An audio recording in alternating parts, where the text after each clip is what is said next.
Добро утро, почитувани слушатели на Радио Лидер. Ексклузивна анализа ова утро за тоа кои тајни служби го инструира Арбен Таравари да ја напушти владата.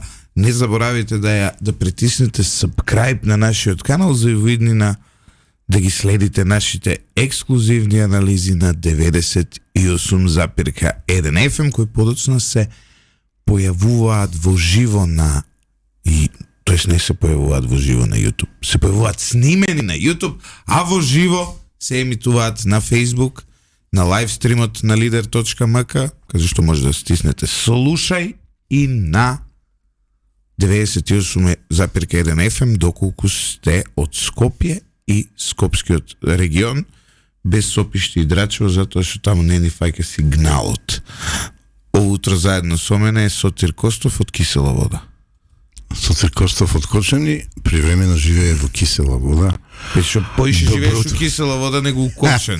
Ја кога мере најмалку во Кочани сум живеел. Како? Скопје, Белград, Кавадарци и Кисела вода, 4 општини, кои ги соберам повеќе се од Кочани. Точно. Па добро, тоа е животот, динамичен живот живеев ја, Златев, ти си младо дете, не знаеш, во младоста бев ја авантурист. Ама тоа е тоа. Абе до таму дојде работа. Добро утро, драги слушатели. Да бидеме до таму дојде работа, до служби бе сутра. Само убаво микрофонот те па, ама со овој микрофон сега. Да? Ми подметнувате се некои микрофони мене. Так. Диверзии ми правите. Значи, со Таравари. Као Таравари што и прави на владава. И официјално Арбен Таравари одлучи да ја напушти владата. Тоа е еден потек на еден политичар кој во овој момент нема политичка партија, затоа што судски во овој момент се води постапка пред апелација, но на 14 април 14 мај се извинувам 25 година, денеска партијата е во раците на Зијадин Села. Тој е председател на Алијанса на албанците, но се уште не е сменето тоа. Арбен Таравари нема политичка партија, но одлучи да ги напушти влени со самото тоа да ја напушти владата и да отиде во опозиција. Критична причина зошто? Ајде да констатираме по кој пат му е ова. Ова му е втор пат. Предходно ја напушти владата на Заев. 2-3 пати го прави. Па после се врати во вратата на Заев. И значи он има искуство со ова. Но, сега да бидеме конкретни. За прв пат, тој нема ниту една објективна причина која ја кажува. Зошто ја напушта владата? Ние не слушнавме од него објаснување од типот. Албанците се подценети во владата. Го слушнавме тоа до сега. Пази, на влада не зборувам, не дискутирам на таква тема. Не, ни јавно на телевизија. Зголемено е нивото на корупција во земјата. Намалени се платите, зголемени се платите. Лоша е состојбата во тој сектор. Владата не ми дава поддршка да го водам здравството, каде што е министер. Ние не слушнавме, ова објективно го зборуваме. Ние не слушнавме ниту едно политичко образложение. За волја на вистина да има напредок во здравството. Случајот Кочани. Зошто ја напушта владата? Политичко образложение од Арбен Таравари ние не слушнавме.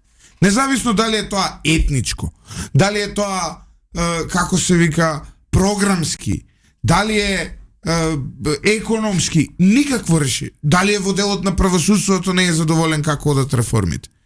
Вие имате објективни причини, веројатно може да се најдат многу забелешки поради кои некој бија напуштил владата. Би рекол, мене не ми се допаѓа ова, не ми се допаѓа распределбата на ресори и се е тоа легитимно. Се е тоа легитимно.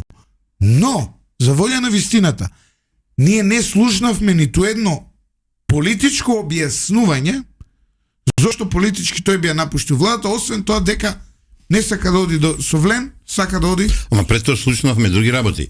Ја фалеше владата, политиките на владата, кажуваше дека работите во здравството се подобруваат, особено Кочанскиот случај, и сега отедна све од добри работи, туку клик, тригерот клика и отеднаш тој има поинакво однесување. Месец и пол има поинакво однесување. Но, сега ќе ви кажам, информации кои нема да ги слушнете на друго место. Ајде.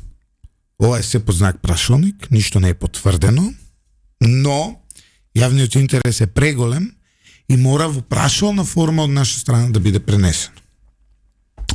И ќе го повикаме и господинот Таравари да дојде овде. Се сеќавате на оној скандал со албанската компанија која требаше да стопанисува практично со паркингот во болницата. Да. Таа компанија, Не ги познавал. Испадна дека се сведи дека не ги познавал. Тој скандал беше блокиран од страна на владата и премиерот Мицкоски, кој едноставно ја стопираше работата, односно го стопираше меѓународниот тендер. Се сеќаваш на тоа? Да. И за гериатрија се сеќа. Постојат индиции дека во суштина албанската служба го снимила господинот Арбен Таравари како прима финансиски средства во Албанија од представници на оваа компанија. Ова е еден муабет, во прашална форма кажувам, Добро. кој се шири во јавност. Прв пат го Со таа снимка Еди Рама, односно политиката негова, знаеме каква е, дека тој е повеќе определен кон ДУИ, ако ги гледате политички како се во Македонија замешани, од едната страна е Албин Курти, си ги викаше на пење во Тирана сега да се подсетиме назад. Од една страна е Албин Курти кој ја поддржува Влен, и од друга страна е Еди Рама кој го поддржува ДУИ. Во соработка со ШИШ, така мислам се викаше албанската служба, во соработка со бугарскиот сигури се ја вика ДАНС, и ако гледате Бугарија и Албанија во изминатите години имаат една унифицирана политика во однос на Македонија. Се сеќавате, па дури Таравари одеше, се среќаваше со најрадикалните елементи од бугарското општество и говореа дека во Албанија живеат бугари. Се сеќаваш на тие моменти? И Села беше вмешан во тоа. Ова е негде 18-та, 19-та, 21-та. Соработката негова со Бугарија оди од тогаш. Да се разбереме. И тоа е јавна соработка, не е ова сега ја на празно тука да зборува. Може да прогуглате. Значи тој третиот елемент во работава. Првиот е он, вториот е Рама и тајната служба и бугарите. Да. Одиме понатаму. Ајде, повеќе. Прашањето е, зошто Значи се прави триаголник. Зошто на нашиот источен и западен сосед би им одговарало да се дестабилизира владата во Македонија и прават се за да ја дестабилизираат? Политичко логично објаснување ние не гледаме до сега. Ниту пак постои. Значи, не. Од негова страна. Кога нема политичко, кога нема безбедносно кога нема политичко економско објаснување за излегување од влада, едноставно не ни се судираат веќе политиките со Мицкоски и тоа е тоа. Тоа е многу легитимно да го направи. Но ние тоа не го гледаме. Кога нема политичко разединување, кога нема програмско разединување, во секој случај станува безбедносно прашање. Ова е логика, целата политичка историја на светот така ги дефинира овие работи. Прашањето е, зошто на тиот исток и на тиот запад им одговара по секоја цена да се разниша квалитетот на владата? Што мислиш ти, Сотир? Па затоа што не мисла добро на Македонија, затоа што сум кажал јас многу одамно дека се тоа балканските хиени кои посегнуваат кон Македонија, сакаш територијално, сакаш историски, сакаш културološki и така. Не, морам ја увод. Морам ја да дадам увод. Немој сега да ме стегаш. И си го нашле сега Таравари, ја пред 2 дена на Вембли во Канал 5 кажав. Добил понуда што не можел да ја одбие и го спореди со Кум 1 филмот. Значи сега ти ме изненадуваш, да бидам искрен. Ова прв пат го слушам што го кажуваш, ја немам причина да ти верувам на твоите предсознанија, индици што си ги добил, анализа што правиш, што ги имаш, и ме тераш да се замислам, да ти кажам. Значи тоа е разбивање на компактната влада предводена од ВМРО, од ДПМН, коалицијата Христијан Мицкоски, знам и Влен, пошто пото еден клин да се забие во таа влада, за да се создаде гап, се вели тоа политички, да влези Али Ахмети на мала или голема врата, како они замислеле, ама ја тоа сега малку ќе бидам циничен, саркастичен, како Џокица замислија растурање на владајучи коалиcije. Па ја мислим, тешко дека тоа ќе оде. Тешко. Веќе, дали се малце копак стримот кој што гледам, се надевам Што се имаме проблеми нешто? Слаб Значи, бил ова е интернетот. флагрантен овид, значи Таравари е фатен инфлагранти за дестабилизирање на владата и на политичката состојба во Република Македонија. Сотир, клучот е следен. Ајде да го видиме клучот сега. Значи, овде секогаш треба да дадеш во ваква ситуација два типа на објаснување. Првиот тип на објаснување е политичко објаснување на овој ова безбедносна нова состојба. Ја дури и стратешко ти дадов ако добро не гледаш. Вториот и најважното е геостратешко, односно во делот на меѓународната политичка економија. Што се случува сега? Зошто Бугарија би сакала оваа влада да се разниша? Затоа што ние де факто за прв пат имаме, шо кликате, шо е проблемот? Не пошто ме деконцентрира. Де факто имаме влада која не сака да го реши проблемот со Софија на начин како што сака Софија, односно да ги стави бугарите луѓе. Тоа е право. Во делов на Албанија. Албанија никогаш нешто посебно не се интересирала за етничките права на албанците во Македонија, кои реално не се ни нарушени. Само за Тринската платформа докаде стигнал. И Охридскиот договор. Например, Албанија ги почна операциите против владата на Никола Груевски предходно, ако се сеќавате, во моментот кога тој го најави оној проект, како се викаше, Луково поле или беше со тие брани во Западна Македонија, кои буквално ќе значи дека наместо они да прават струја од таа вода како што прават, ние ќе правевме струја од таа вода. Да, ма кулминација стигна за времето на Зоран Заев кога во Скутци го ставија. И еве го сега Фрчковски плачи за тоа време, оди во Албанија и дава интервјуа на телевизија контра Македонија. Тоа е друга состојба. Тоа поврзе го и со Фрчковски. Тоа е друга состојба. Но која е главниот истата таа состојба? Геоекономски проблем на Албанија и на Бугарија. Тоа е дека оваа влада јавно тоа го зборува. Сака да направи брз железнички транзит на коридорот 8. Односно, да ја направи таа линија Солун, Скопје, Белград, Будимпешта. Што економски, кога ќе почнат тука брзо да се трансферираат стоки, односно кога ќе тргне возот од Солун, кој ќе стигне за 7, 8, 9 сати у Будимпешта, да не карикирам колку, коридорот 10.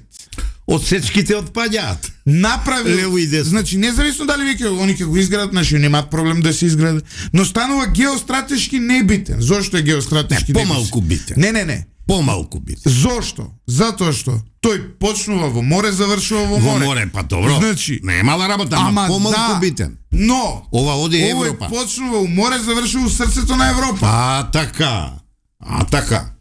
И тука не е што е срцето на Европа, Драч или тоа се две Бургас или Бургас целосни. Тоа е капијата на дрогата и на криминалот, значи, и на белото робие. Тоа е периферија на Европа. Да бидеме конкретни. Тоа е геополитичка периферија на Европа, едното и другото. А Солун, Будимпешта е море, значи Бизмарк кажал уште пред 150 години. Кога гледаме, што е тоа?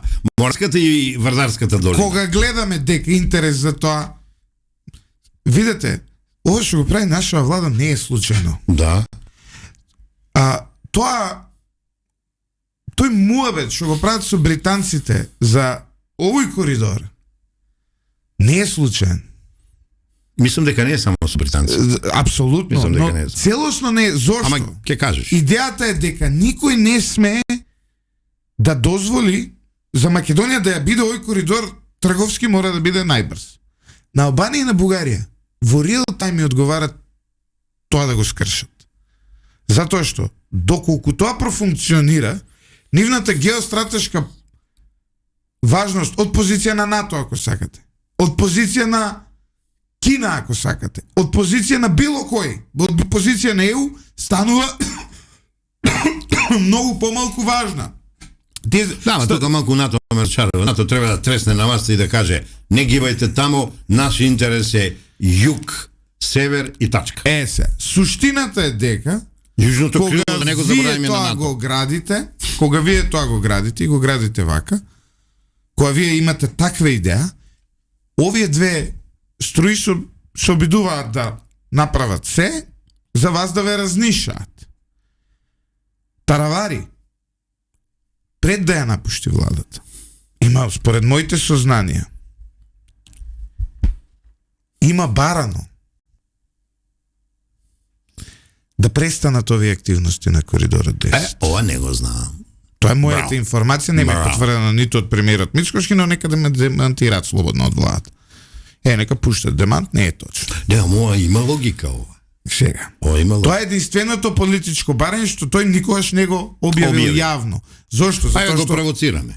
Ако го објави ова јавно, тогаш на сите ќе им биде јасно кој ја води операцијата. Тоа е прво. Второ, тој идеолошки не спаѓа во таа рамка, него му е сеедно.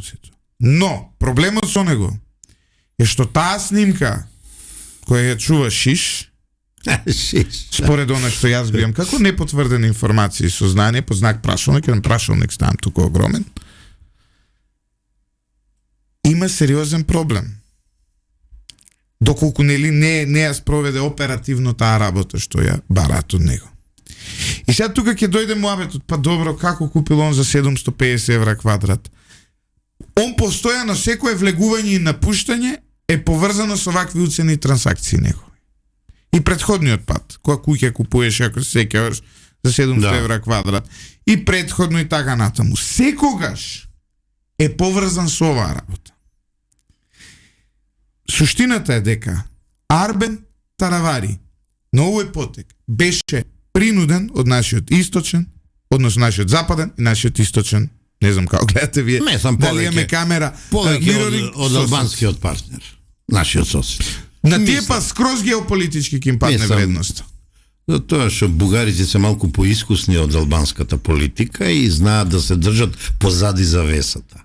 Него, ајде сега во овој дел да заклучам јас. Браво, анализата ме изненадуваш многу пријатно. Ја вака за Таравари ќе му давам голема чест, а со неговиот пример ќе воведам нов поим еден во политиката, а тоа е политички слипер. Ги знаеме шпионажата слиперите и кога ги будат по телефон и ги активираат да направат белја. Ја прв пат насетувам дека после се што се случи во предизборието, изборието и постизборието, лично мислам дека он е еден модерен политички тројански конј, на време на кој му ја поделија партијата, го ослабнаа, му понудија нешто, го уфрлија у коалицијата Влен, во коалицијата Владина и отеднаш кликна кај него, се разбуди он во едно нова реалност која е многу подобрена од пред година дена, сака социјално-економски и политички, имаш и стабилност, имаш и раст, завчера најавија дека 2,5-3 нагоре ќе оде растот и ти отеднаш да правиш вакво таласање. Значи политички слипер. Без многу ми е криво политичко објаснување. Мен Духтачи кога се скара со Никола Груевски, имаше конкретни состојби. Ние не се слагаме за ова, не може да се договориме и си одиме. Ме разбираш? Те разбирам. Имало не ова прво излегување од влада. Кој излегало ово и оно, секогаш имало политичко објаснување зошто. Имало кавга. Ти без ситуација на кавга, да те подсетам нешто, без никакво политичко објаснување и ја напушташ владата. И нема, ова по 100 пат го повторувам токму поради тоа, нема друго објаснување освен дека станува збор за безбедносно разузнавачка операција. Таравари руши традиции и руши парадигми. Перо Гошев, ќе го спомнам, има една гениална изрека: не дозволувам да бидам крпа за еднократна употреба. Абе не за еднократно.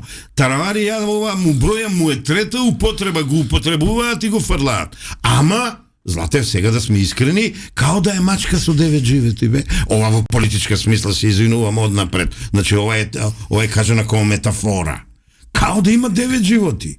Еве го, пак ние расправаме за него, а ја лично мислам, он е петиот лидер во низа кој Али Ахмети го уништува. Од оној Джемаили, после Абдурахман Алити во ПДП, од Арбен Джафери, од Мендух Тачи, од села, 4 набројав, он е петиот лидер кој Али Ахмети си ги здиплува, си ги става во джеп и ги праќа во историја и си ги држи. Дали некој зборува веќе за Мендух, чи не зборува? Села се обидува нешто да зборува, никој не му верува. Енде. Сега знаете како, суштината овде одиме во една подлабока причина, овде работава е многу подлабока. И тука ние доаѓаме и до суштината на постоењето на ДУИ како политичка партија и формирањето на УЧК и нивната војна во Македонија. Ајде бе една мисија да посветиме на тоа. Само секунда. Имам прекрасни книги за тоа. Може. Од странски автори. Суштината што е? А те држам за збор. Суштината што е? Суштината на постоење на ДУИ. Ако сакате и суштината на постоење на Косово како држава, е токму тоа да не профункционира економски и политички коридорот 10. Коридорот 8, се извинувам. Да. Затоа што во моментот кој ќе имате вие безграничен однос, кој ќе имате интеграција на Македонија и на Србија во ЕУ, во моментот кој ќе имате проток на стоки без проблем од Солун до срцето на Европа, силата и потребата за стабилност која ќе го има овој регион ќе биде многу поголема. Да. Вака нападнат овој регион не може да, знаеш како, многу потешко да ги даде очекуваните ефекти, да, што се потребни. И у моментот кога ова ќе профункционира, на најголемите светски сили ќе бараат стабилност во Грција, Србија, во Македонија, затоа што знаете, во е поширок проблем. Да. Знаеш ли колку кандидати за Европска унија имаме на овој мал простор? Ајде да ги броеме. Албанија, Македонија, Косово, и Косово го става. Да. Србија, Босна, Црна Гора, 6 кандидата. Па ова некој сака да искористи Македонија после првите прекрасни резултати на овие 3 плана што ги кажав, социјален, економски и политички, и сега да прелијат од Босна и Косово проблемите, па би рекол и Албанија, пошто преку ноќ таа од дрогата од фабриките не се исчисти, иако малку чекор отиде пред нас, формално пред нас отиде, и ајде сега во Македонија ќе создаваме проблем. Треба сите вака да се организираме, да се пробудиме и да ставиме брана, да ставиме штит, да станеме еден вид масада македонска. Тоа во историјата е позната една тврдина од израелската историја, од таму памти века од искона, за да не го дозволиме тоа. И ја лично мислам ова влада тоа многу добро го прави на време, еве и знакот што нема Сиктер кафе, следуваше Сиктер кафе, требаше едно кафе на добро раздружување, пошто политиката е здружување и раздружување. Ја мислам знаците се дадени дека тоа нема да биде дозволено. Сега треба малку и граѓанското општество да се пробуди, бизнисот, ајде да не го мешаме во политиката, и да кажеме дека веќе созреваме, да не дозволиме да ги повторуваме грешките, да не без потреба дестабилизираат. Апсолутно некој сака на поинаков начин да ни ја врати 2001 година. Јас ви тврдам и 2017, 18, 19 од пржино шарена револуција, промена на име и устав. Во никој случај тоа не смееме да го дозволиме, и ова е апел кон здравите сили во Република Македонија, граѓански, политички си се организираат, еве ги анализираме, да го кажат својот глас за Македонија. За прв пат некој волку длабоко седнал на медиум да дискутира вакви работи. Малку се уморивме, почитувани слушатели. Има и други има. Одиме со кратка пауза за реклама, по која се враќаме во вториот дел на емисијата во кој ќе ви откриеме за други работи, ќе дискутираме за последните случувања во правосудството, ќе дискутираме за изборот на судии во Страсбург и ќе дискутираме за останати политички Ленчето, ќе думи Ленчето? Да. Се враќаме назад во студиото на Радио Лидер, една мала исправка. Односно во првиот дел кој зборував за ги утнав во една прилика имињата на бројките на коридорите. Ми забележа одма колегите од Радио Лидер, вика ги утна, да. Значи суштината на излегувањето на Таравари е да се сруши коридорот 8. Да. Ама ти ги кажа правците долу. Да, коридорот. Ти бројките ги изгреши, ама правците ги покажа. Исток, запад и север юг. Така да коридорот 10. Златев се права, Златев си бе, Златев бе. Абе немој да се секираш. Коридорот 10.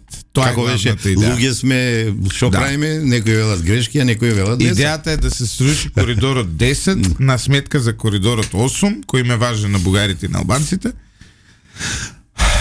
Но она што им е важно е тоа дека тој коридор може да функционира само доколку десетката 8 може да функционира само доколку 10 е целосно не функционален. Абе без груби нема ништо бе. Груби мора да се врати за да функционира теа. Каде е груби бе? Што е работава? Груби е во Албанија, токму на море. Го чуваат токму овие кои... Ама некој викат и на планина у Косово. Кој го инструира ова што го инструира? Не знам. Види, многу скоро ќе да знаем. Многу скоро ова да знаеш и со тоа е поврзано. Корупцијата да се оттргне од ДУИ и да се каже дека без ДУИ нема политика и власт во Македонија, со што ја не се согласувам. Година дена прекрасно Македонија си функционира, дури и многу подобро од минатите 8 години. Сите показатели, сите индици, сите факти, сите аргументи, сета реалност го потврдува тоа и сега на кој му е криво, нека му биде криво, на кој му е мило да му биде уште помило и да се надеваме на уште подобра севкупна социјална психолошка атмосфера. Во судството тројца кандидати го минаат филтерот за Европски суд на човекови права. Тоа се адвокатот Јордан Апостоловски, судијата од апелација Габриела Гајдова и обвинителката Ленче Ристовска од поранешното специјално јавно обвинителство. Да почнеме од крајот или од почетокот? Од почетокот.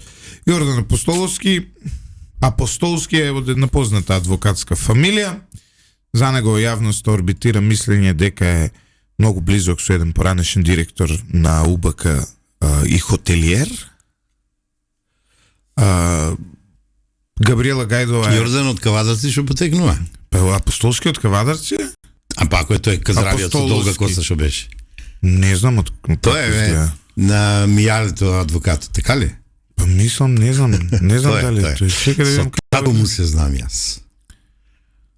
Од Кавадарци потекнува. Ако е тој Апостолски адвокат. Чекај да видиме како изгледа. Не знам. Не може да го најдам. Долги коси имаше, кадрови, шалови носеше, заштитен знак му беше. Не знам. Да. За него тоа се зборува. Габриела Гајдова е судика која ќе анализираме во наредните емисии, вмешана заедно со председателката на првиот човек на македонското судство, како се викаше? Беса. Со Весна Данева. Во случајот со кој треба тотално бесправно да се збогати сопругот на Весна Дамева, таа е таму судика на апелација која носи неверојатни пресуди ван секој право и така натаму, ќе анализираме. Тоа е способна судика, бе, што ти треба? И Ленче Ристовска, поранешната специјална обвинителка, која може да најдеме многу забелешки за неја, но де факто излезе со најчист образ од СЈО. Што збориш бе? А пари бе, кај се бе пари бе? Дже су пари бе? Деве сега ти зема од 200.000 евра. Дже су пари? До 200.000 евра или дошло... Види сега, Златев. Значи... Некој галамеше на моите плати што не се буџетски од воздухопловство се, од Брисел се, заработени се, и тоа поштено заработени, а некој што непоштено зеде пари од СЈО, Сега ќе опратиме у Страсбург, ајде да прашаш Цаца колку е Николовска платата. Знаеш ли колку е? 32.000 евра е платата. И сега ќе ја наградуваме Ленче што усвојува постигна врвни обвинителски резултати. Ајте молам да ми одговориш сега вака. Нешто ми се криеш, не те гледам од овие камериве, не те гледам. Вие сега тоа е.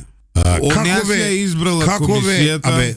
Ајде да ги видиме резултатите од НЕИЗЕ. Она е негде делегирана дали на Интерпол представник на Македонија во некоја регионална канцеларија, дали на Интерпол и како се викаше она друго, но дај да видиме резултати од работа прво, бре. Дај да видиме што постигнала во се сеќаваш, ја назначија нешто што Кобајаги не и дале канцеларија по. Дај да видиме што постигнала она, дали е тоа, па мислам 1-2 години како е назначена таму. И сега од функција на функција ќе рипаме. Као што тоа го направија овие што се скрија зад Катица, ја пикнаа Катица во затвор, а сите преполни со пари од џебот им испаѓаат и се ставија во републичко, во више, во организиран криминал и во основно скопско обвинителство. Такви обвинители ќе праќаме, тоест бивши сега во Страсбург.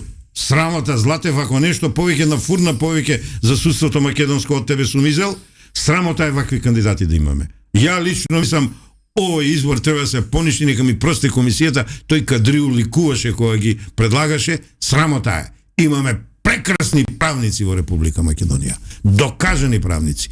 Правници со педигре.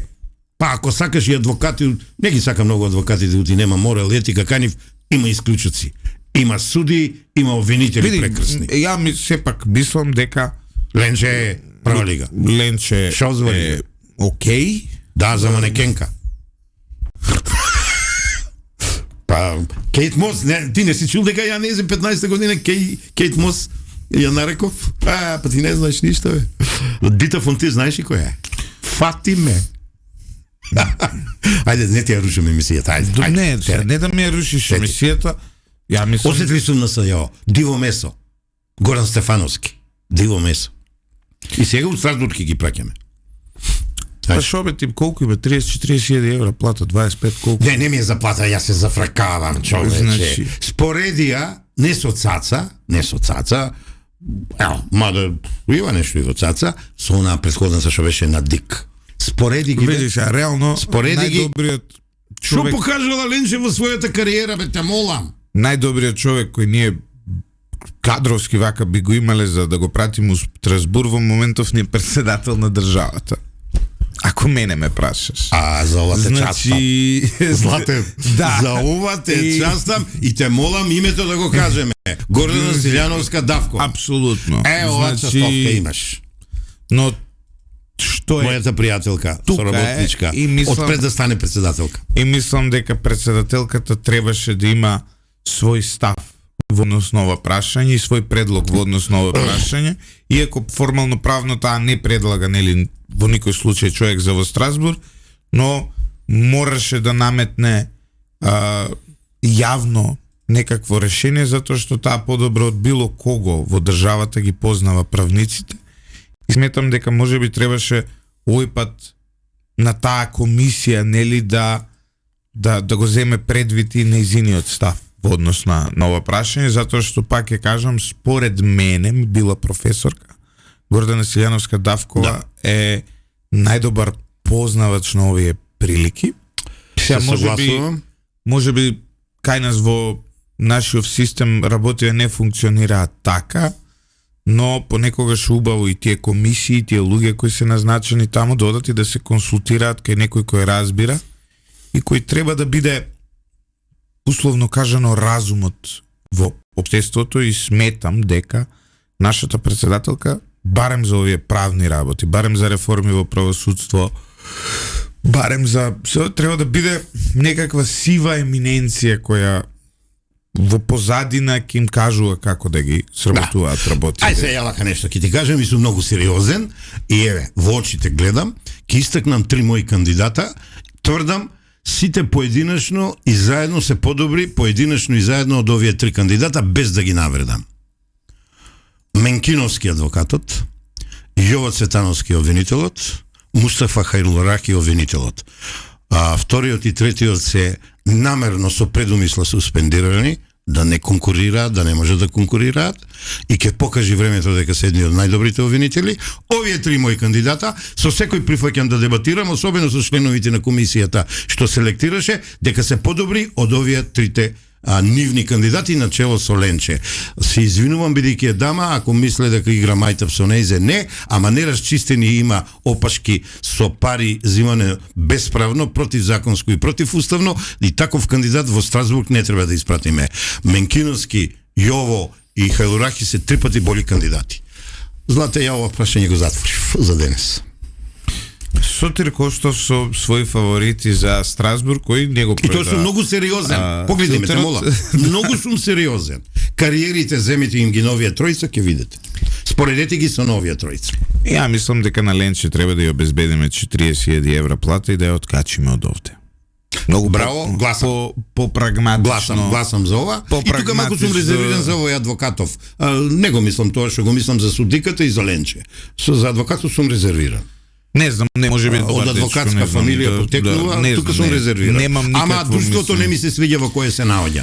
Кога ќе ја видам да речеме Гајдова, ги сум следел судења неизини, сум гледал случаи неизини. Ти не знаеш, пази што се случува, сега Гајдова да ја спомнам. Ќе оди да биде представник. Немој да ти спомнувам. Не, слушај. Ајде, трам. Суди Гајдова случај во кој што му се суди на поранешниот собственик на Скопски пазар, затоа што како акционер, председател на акционерско собрание, надзорен одбор, не знам што бил. Акционерско собрание на Скопски пазар на времето донело одлука да поништи одреден дел од акциите.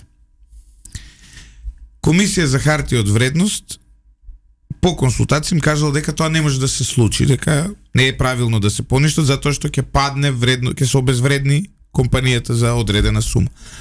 На следното собрание го поништуваат тоа поништување на акции. Значи никогаш не ги поништуваат акциите до ден денешен се таму постојат. Да.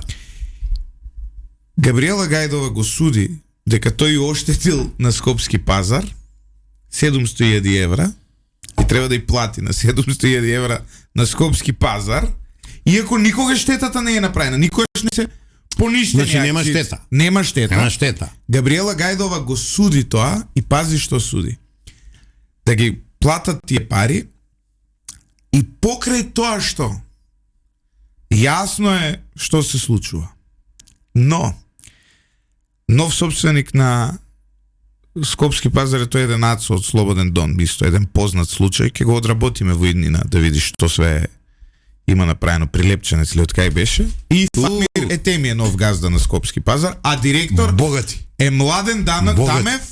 Фатмир Етеми. Да, а богати. Директор на фирмата е Младен Дамев, собственик, сопруг на Весна Дамева. Кај бе ова ти све знаеш?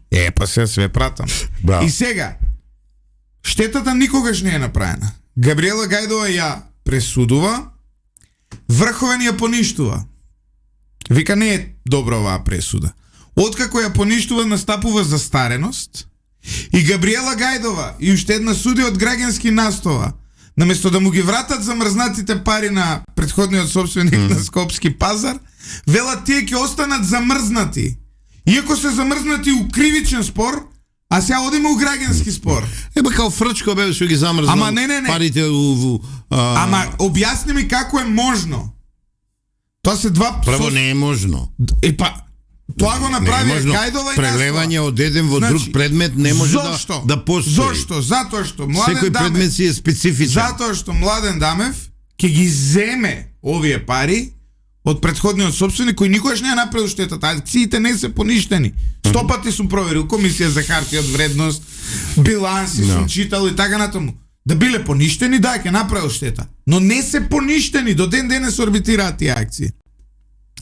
Ама нема врска. Му насамариле на човеков да му зема 700.000 евра, му ги замрзнале парите и сега чекаат да ги земат за да ги земе сопругот на Весна Дамева. А Врховен им го поништи тоа. И сега Гајдова,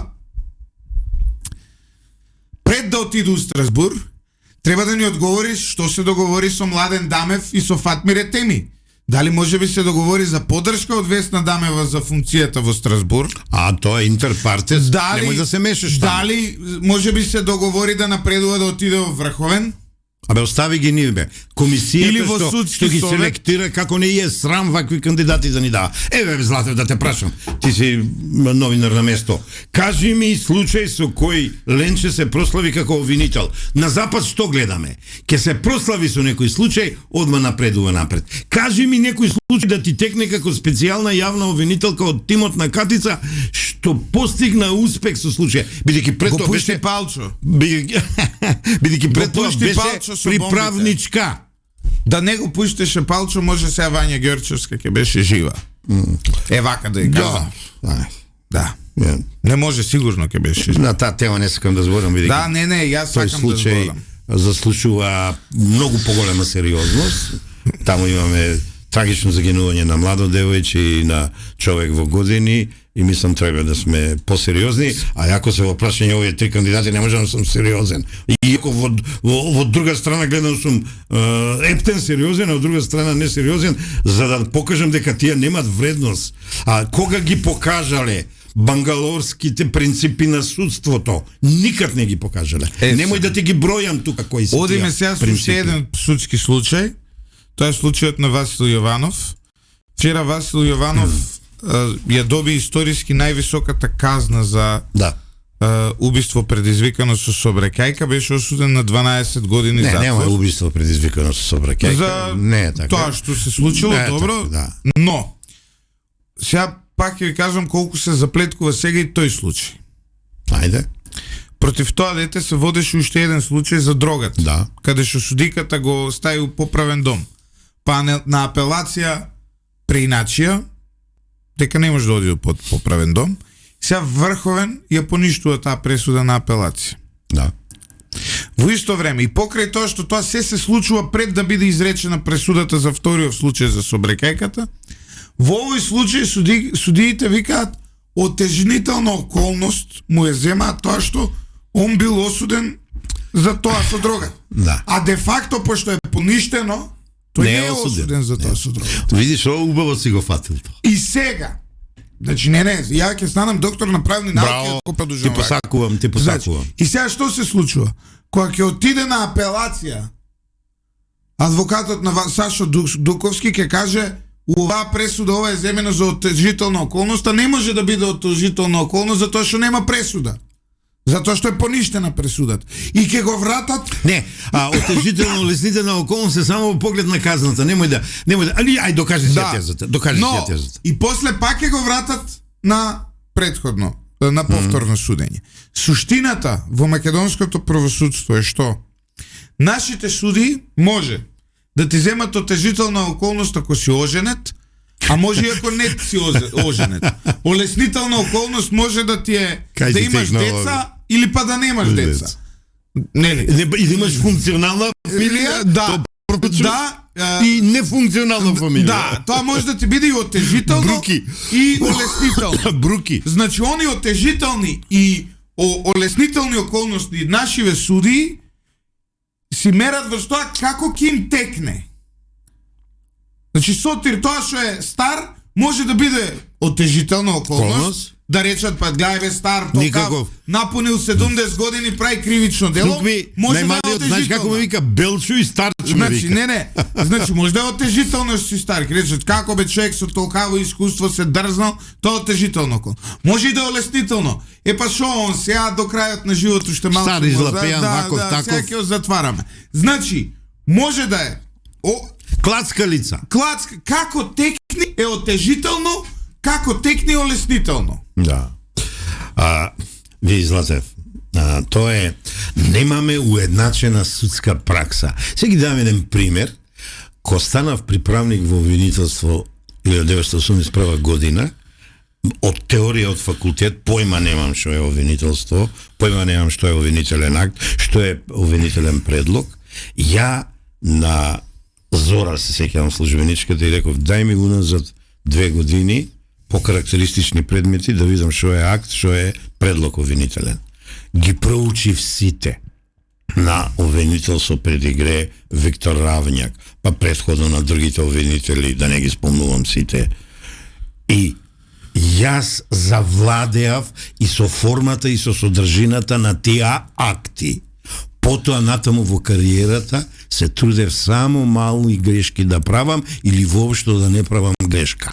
Не сака да учат, бре човече. Земи прочитај пресуда некоја од докажан стар судија, мислам стар со искуство, па таму ќе научиш и правен јазик, и есенција на пресуда, и форма на пресуда, таму ќе научиш и диспозитив, таму ќе научиш и образложение, таму ќе научиш битни елементи за казна, за висина, за вина, за сторување, за несторување, така. Не сакат да учат. Абе ги читам пресудите, не писмени се. Многу сум згрозен, да ти кажам. Многу сум згрозен. Не се грози ти па толку, шо се. Ме справа. Шо се нервираш па ти? Па фала ти шо мислиш дошле. Вака за моето здравје новие. Па не вреди толку да новие се години нервираш. блиски до 70. Шо се нервираш? Па многу ти благодарам. Не, али генерално Да. срамота е целава работа и сега пази, од еден чист случај каде што знаете, мене не ми се допаѓа, ја го објави Васил Јованов, се сеќаваш, нели? Јас сум човекот кој сите пропусти на системот, условно кажано, во однос на Васил Јованов ги објавив. Ама сега, станува збор за очигледно без намера, он бил пијан, Ти се не сакани возачка, дела, значи, не може вие да очекувате дека доживотно ќе го осудат, дека ќе го утепат, ќе му го ништат животот. Казната се знае колку е до сега максимум изречено за тоа 8 години. И не е проблем да добие 8 години. Проблем е што системов сега, обидувајќи се пиаровски да се спаси суди 20, а у исто време прави намерна грешка. Не, досудува 12 дочу, а во исто време прави намерна грешка која ќе ги собори тие 12. Не, нема да ги собори. Ќе ги собори. Значи, и сега пази, и они цело време ќе се ја префрлаат одговорноста, а суштината е дека сите се многу криви. Ој Златев. И тау поправи тоа што го пратила. И овој. Никој не сака да види нешто друго во овој предмет. Јас само реков дека треба да се суди објективно, професионално и да се покаже дека имаме судство. И до некаде се успеа во тоа и реков дека се заслужува остра, овој пат остра, висока казна и мерка. Како прво, покажавме дека можеме да сме ефикасни, брзо се пресуди предметот. Се надевам некои процедурални грешки не се направени, се надевам не се направени грешки кои по жалба ќе се обори предметот и треба да забележиме дека немаше одуговлечување, немаше разни вештачења, супер вештачења, екстра вештачења, одлагања, недоаѓање и така натаму. Тука го положивме испит. Да, еве, мислам, не знам дали адвокат Сузана Јошевска Анастасовска имаше еден став, гледам го пренесува. Ако некој треба со ладна глава и без нарцисоидност или има волја да прочита каква пракса во ЕУ за казнување во сообраќајни со смртни последици, а не само да урула по судовите и кога треба и кога не треба. Чекај, да докажам. Знам на кој алудира. Average sentencing trend вика без земање на факторите се зима од 1 до 3 години, значи доколку сте трезен. Значи доколку сте комплетно трезен со возачка без прекршоци така натаму, доколку сте пијан, нели, и возите брзо, тогаш во ЕУ стандардите се од 4 до 10 години. И доколку побегнете hit and run, тоа се вика во европско вакво, е од 7 до 12. Да. Значи, во случајот на Васо го имаме вториот случај, значи не е од 1 до 3, затоа што он бил пијан и возил без возачка дозвола и претходно имал досие на возење, неговата казна би требало да биде помеѓу 4 и 10 години. Не. Според европскиот стандард. Не, сега ќе ти кажам. Вака, да се докажам, а ова е писмена женска што ни пишува господја или господица. Не ни пишува, се објавила кај неа на Facebook. Не можеме судството да го претвориме талион, око за око, зап за зап, и да судиме по желба и на оштетени и на улица. Туку ние треба да гледаме правдата да биде задоволен. Никој пат тоа девојче нема да го вратиме, болката на родителите е неизмерна, сочувствувам со нив и ја поддржав, иако со таткото имаме некои нерачистени работи, али поддржувам такво зверско однесување и сега пази. Како обвинител сум бил ригорозен. На црвено светло кога ќе поминеш, на пешачки кога ќе направиш прекршок, па не дај Боже со смртни последици, и алкохол кога ќе имаш, за дрога не сакам да зборам. Сите овие елементи се присутни во ова и башка имаш си повратник, рецидив си. Значи овде е изречена соодветна мерка, казна од 12 години, можела и повеќе да оди, можела и малку пониско, како што велиш ти и ја кажуваш европската пракса. Ама, да не забораваме ни што поминуваше нашето општество во овие 4 месеци од тој случај. Да не заборавиме психолошки што се ни се случуваше, социјално што се ни се случуваше, кои феномени ги доживеавме, и јас поддржувам во овој случај строга казна. Не можам да си дозволам да одмерувам казна, не ги знам сите поединости. Во случајов судот бил строг, дали бил доволно строг, ќе видиме како овој случај ќе оди во крајна инстанца до правосилност, што велиш ти дека ти веќе насетуваш дека има некои пропусти. Јас тоа не можам сега да го осетам. Не, ете ти го пропустот, се зема не, како отежителна околност, пресуда која е падната. Не е нешто тешка таа работа, тоа е само во одмерувањето на казната и повисокиот суд може да ја преиначи казната. А битно е случајот да бидел пресуден како што треба, а лично мислам дека е утврдена вина од висок степен и одмерени се работите и се дотерани помалку или повеќе како што треба. Златев, не можеме ние да судиме, бидејќи ќе ни судат. Затоа се судиите, да им дадеме право докрај да го истерат овој предмет. Вчера, ја имам да му замерам и на адвокатот, кој е многу квалитетен адвокат. Изборуваме за Дуковски. Да, имам да му замерам како потпалуваше, а да знаеме дека е квалитетен адвокат. Родителите нема да ги коментирам. Таму Ти е го изгубиле болката, таму е болката невидена, таму не чачкам. Да. А ќе видиме сега, ќе нема протести, веќе почнува улицата да не ми се бендисува. Не ми се Апсолутно, бендисува. да. А со сет респект кон загубата, јас сочувствувам, значи, згрозен сум, се ежам, тешко ми е, криво ми е, ама луѓе, ние детево не можеме да го вратиме. Ние треба да задоволиме личната превенција кон овој сторител што вчера што беше со наведната глава и генералната превенција кон сите нас да не правиме такви кривични Вчера дела. еден со Хонда као ме претица Да. од десна страна, значи Што е катастрофа? Што е катастрофа и после отиде и тој што беше на десна и него го претица, па оттамо доаѓаше кола и како сега ќе направеше сообраќај кон дека и Ја ти кажам нешто за таа десна страна. Кога моторџиите ме минат, јас застанувам и секогаш со патница ме праша што правиш. Сплашам, не можам, не смее да ме а моторџиите знаеш како прати вака лево десно. Овој така со кола ми прави. Викам не може вака да ме притисува, јас застанувам да се оддалечувам. Ова секој ден се случува. Катастрофа. Сообраќајната култура ни е никаква. Ова казна веќе дава индици дека ние ќе треба да се поправиме во нашата сообраќајна И ова е повик дека Safe City треба вчера да биде активиран. Да, значи не утре, не задутре. Леле, Нека побрзаат со тие законски измени, знам дека неатрактивно име пред избори да ги носат. Министерот за казните и едни две прекрасни дами од полицијата ги објаснува. Ќе биде катастрофа. Сите ќе настрадаме, ама ако. Јас нема да настрадам. Ама ако. Значи, или ќе воведеме сообраќајна култура во оваа држава, да не гинат недолжи млади животи и не само млади, или нека не кажуват. Јас нема да настрадам, мене ми се смеат си примерен возач. Ти кажам. Браво. Браво. Ја максимум у Скопје што имам, пошто имам такво кола за титкање над дозволена брзина која ќе отидам. Сензорчињата работат? По навигација тоа гледа генерално. Так. И кога ќе отидам километар 2-3 над 50 да речеме, алармира и одма повлекува. Вади, кочиш. Да, и немам проблем со тоа. И да знаеш така треба да биде. И ја нема да имам проблем. Не, ја ова го зборам општо, бидејќи ја гледам сообраќајната култура не е никаква. Абе ти на Сабајле кога се оди на работа и поруча кога се враќа од работа е катастрофа во Скопје. Сите лево десно одат.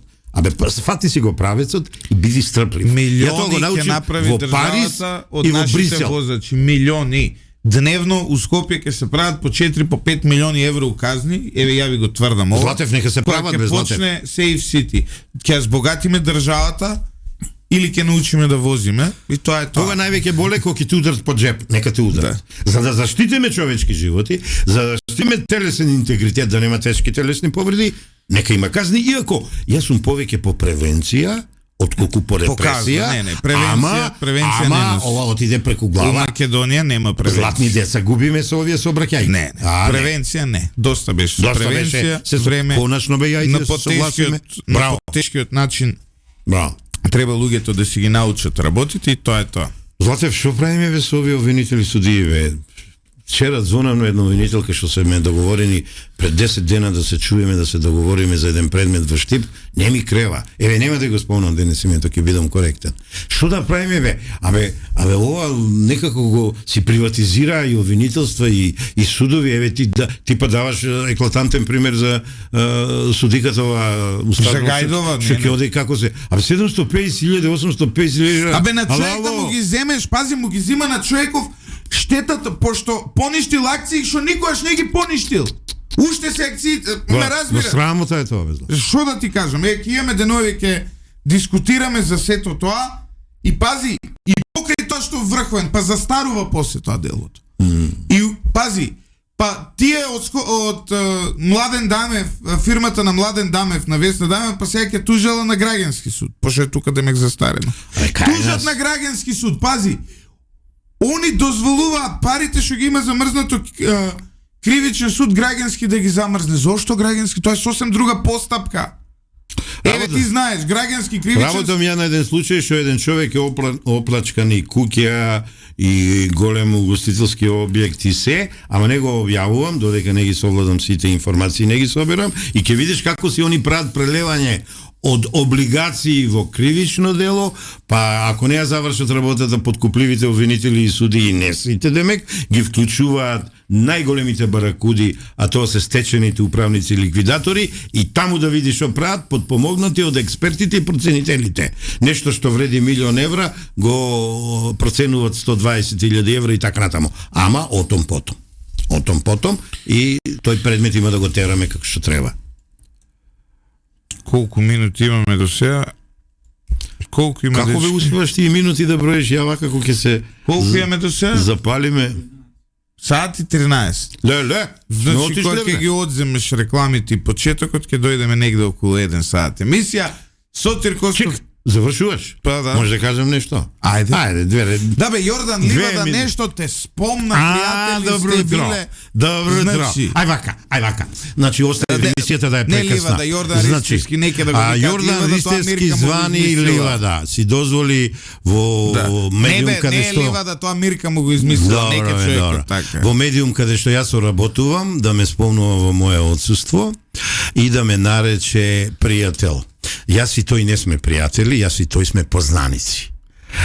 Му ја препорачувам да прочита книгата Биди ми пријател од Сашо Саждовиќ Стојановиќ, наречен Шекспир, прекрасна книга Биди ми пријател, па може би тогаш ќе станеме пријатели, а за поводот што ме спомнал, тоа се неговите сваќања за индиции, факти, аргументи и докази.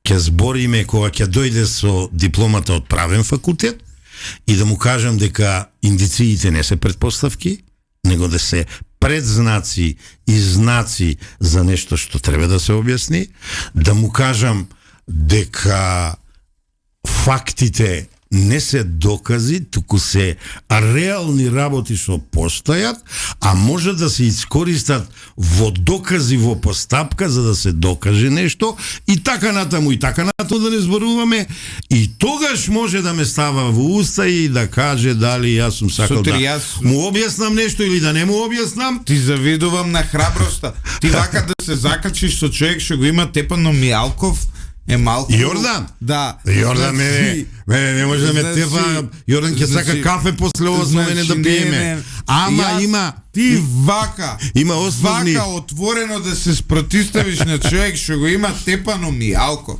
Па мислам дека навистина тешко. Сакаш да ми исплашиш? Не, значи Јордан Ливада зимаја дипломата на правен факултет, се среќаваме и дискутираме за индиции, факти, докази и аргументи. И ќе видиме кој е во право. Јас тврдам дека ти се наапаку дефинициите за овие 4 поими. А благодарам што ми даде да се изгледа, ќе направите една добра емисија. Ти кажам, ама за неја друг пат ќе. Сакаш едно соочување со него да ти направам да се. Мислам дека не е тоа и предмет на интерес и ниво. Ако тој инсистира и ако ти мислиш дека треба, стојам на располагање. Готово. Пошто ја не бегам никој пат. Ја искрено после тоа интервју малце го избегавам човеков, затоа што страф ми е, го има тепано Мијалков, некој што Мијалков. Ама ти добро помина, тебе не те тепаш? Да, ама до сега и затоа викам скри се Љупче малце. Да, притај се мислиш. Да, притај се. Колку гледам на вие емисија, мене ми се јави од 5 места. Гледај ми, тој ми ја испарти по Вибер и гледам Сотир Костов го спомнува, не, така не може. Значи, ние сме познаници. Еве и ќе ти кажам од која година, од 2000-та година, кога ја бев заменик генерален директор во Нова Македонија, тој беше дали во надзорниот, управниот, не сеќам, и така малку сакаше шерифски некои работи да ги тера, па од тога сме познаници. Пријатели? Не сме били пријатели. Нека каже колку пати сме седеле на маса, колку пати сме биле на ручек, колку пати сме биле на пијанки, јас ќе ти кажам дека тоа zero. Сме се среќавале, нудел тој некои работи, јас сум ги одбивал. За соработка нема некој да мисле, Бог знае шо. Почитувани драги пријатели, драги познаници, драги непријатели, тука мораме да ја завршиме оваа емисија. Дете, што да ти кажам?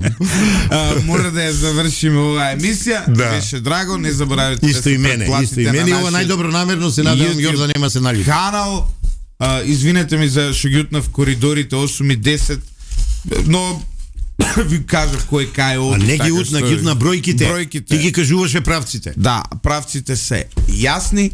Останете со 98,1 FM. Слушајте најдобра музика, се гледаме утре кога заедно со Драган Милосављевиќ ќе анализираме исто така вака важни политички теми за Македонија.